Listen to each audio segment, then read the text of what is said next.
नमस्कार दोस्तों। मैं मोहनलाल शर्मा एडवोकेट आपके सामने फिर हाजिर हूँ एक नए विषय को लेके।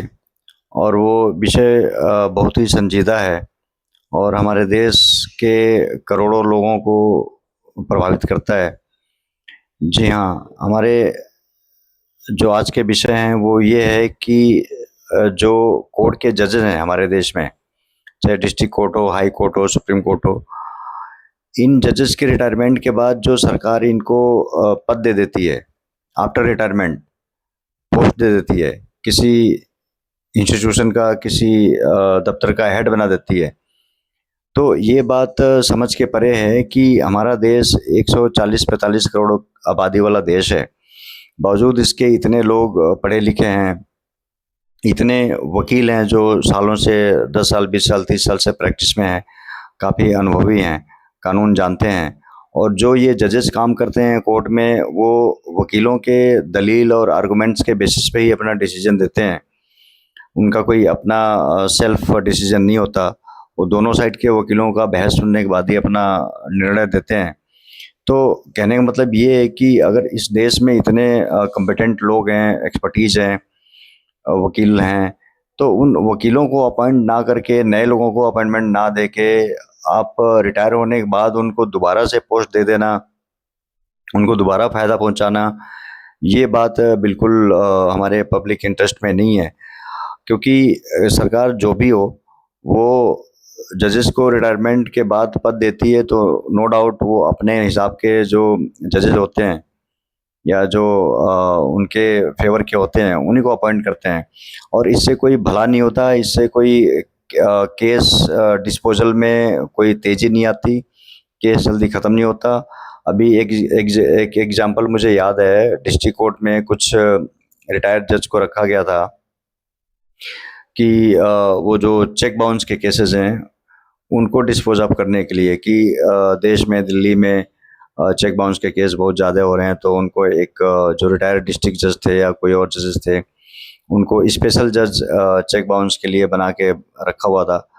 लेकिन 2 साल के लिए, 3 साल के लिए कॉन्ट्रैक्ट पे, वो कोई फ़ायदा नहीं हुआ। और उस कोर्ट, उनके लिए स्पेशल कोर्ट बना, स्पेशल जज अपॉइंट हुए आफ्टर रिटायरमेंट, लेकिन कोस्ट केस के डिस्पोजल में कोई फ़र्क नहीं आया, कोई तेज़ी नहीं आई, बल्कि और उल्टे ख़राब हो गया, डिले हो गया, लोग परेशान हो गए। क्योंकि इससे बहुत ज़्यादा नुकसान ये होता है कि जो रिटायरमेंट के बाद जॉब पकड़ेगा, उसके ऑनेस्टी कितनी है, नहीं है, वो पैसा कमा के आया है, रिटायर होके आया है, रिटायरमेंट के बाद सोचेगा कि भी और पैसे कमा लूँ, और ये देखा भी गया है कि वो करप्शन और बढ़ जाता है।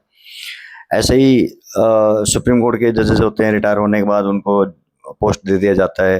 ये क्यों दे दिया जाता है? 140-45 करोड़ के देश में इतने कॉम्पिटेंट लोग होने के बाद भी, इतने एडवोकेट्स होने के बाद भी, ये सरकार इतनी मजबूर क्यों हो जाती है कि उनको आफ्टर रिटायरमेंट जॉब दें और किसी संस्था का हेड बनाएं? और ऐसा करने से अभी हमने देखा है कि कई जजेस रिटायर के बाद मेंबर ऑफ पार्लियामेंट बन जाते हैं, संसद पहुंच जाते हैं, किसी को कोई पद मिल जाता है। तो इससे नेगेटिव इफेक्ट ये पड़ता है कि पब्लिक में ट्रस्ट खत्म होता है जुडिशरी में। जो लोग हैं उनका ट्रस्ट, विश्वास खत्म होता है कि भाई जो जज पहले न्यायमूर्ति था, आज वो सरकार के इशारे पे कहीं और नौकरी कर रहा है, सरकार के कहने पे। तो जब अपनी कुर्सी पे होगा रिटायरमेंट से पहले, तो क्या गारंटी है कि उसने सही फैसला दिया होगा या ऑनेस्टी से काम करा होगा? तो इस पे सोचिए और ये देखिए कि इसमें जो ये तरीका है, और ऐसा कुछ संविधान में, हमारे भारत के संविधान में कोई प्रोविज़न नहीं है, कोई प्रावधान नहीं है कि भई रिटायर होने के बाद रखना ही है। हाँ, कुछ एक आर्टिकल है जो 128 है हमारे भारत के संविधान का, अनुच्छेद 128। उसमें ये है कि भई प्रेसिडेंट के रिकमेंडेशन से रिटायरमेंट होने के बाद जो सुप्रीम कोर्ट के चीफ जज हैं, वो जो रिटायर्ड जज हैं सुप्रीम कोर्ट के दूसरे, उनको कुछ सालों के लिए काम पे रख सकते हैं। तो एक्सेप्शन है, वो अलग बात है। लेकिन रूटीन में अपॉइंटमेंट करना जो भी सरकार होती है अपने हिसाब से, ये गलत है और ये नहीं होना चाहिए। इस पे आप अपनी राय दीजिए, कमेंट दीजिए, और ये लोगों के विश्वास और न्याय का मामला है। न्याय सही मिले, ईमानदारी से मिले, इसकी सबको दरकार है और ये सबको मिलना चाहिए। और ये इफ़ेक्ट, ये इम्प्रेशन नहीं जाना चाहिए देश में लोगों के बीच में कि भाई जो जज कुर्सी पे पहले था वो बाद में सरकार के हिसाब से नौकरी कर रहा है। तो इट मीन्स कि पहले भी वो कुछ ऐसे ही अपना जुगाड़ कर रहा होगा जज कि भाई मेरे को रिटायरमेंट के बाद नौकरी करनी है तो सरकार के हिसाब से, सरकार के लिए काम कर रहा हो। इससे भी कोई गुरेज नहीं है, इससे भी हम इनकार नहीं कर सकते। तो कमेंट ज़रूर करिए इस वीडियो पे और इस ओपिनियन पे, और आगे आप लोगों का थॉट है, आप लोगों का ओपिनियन है, ज़रूर बताइए। नमस्कार।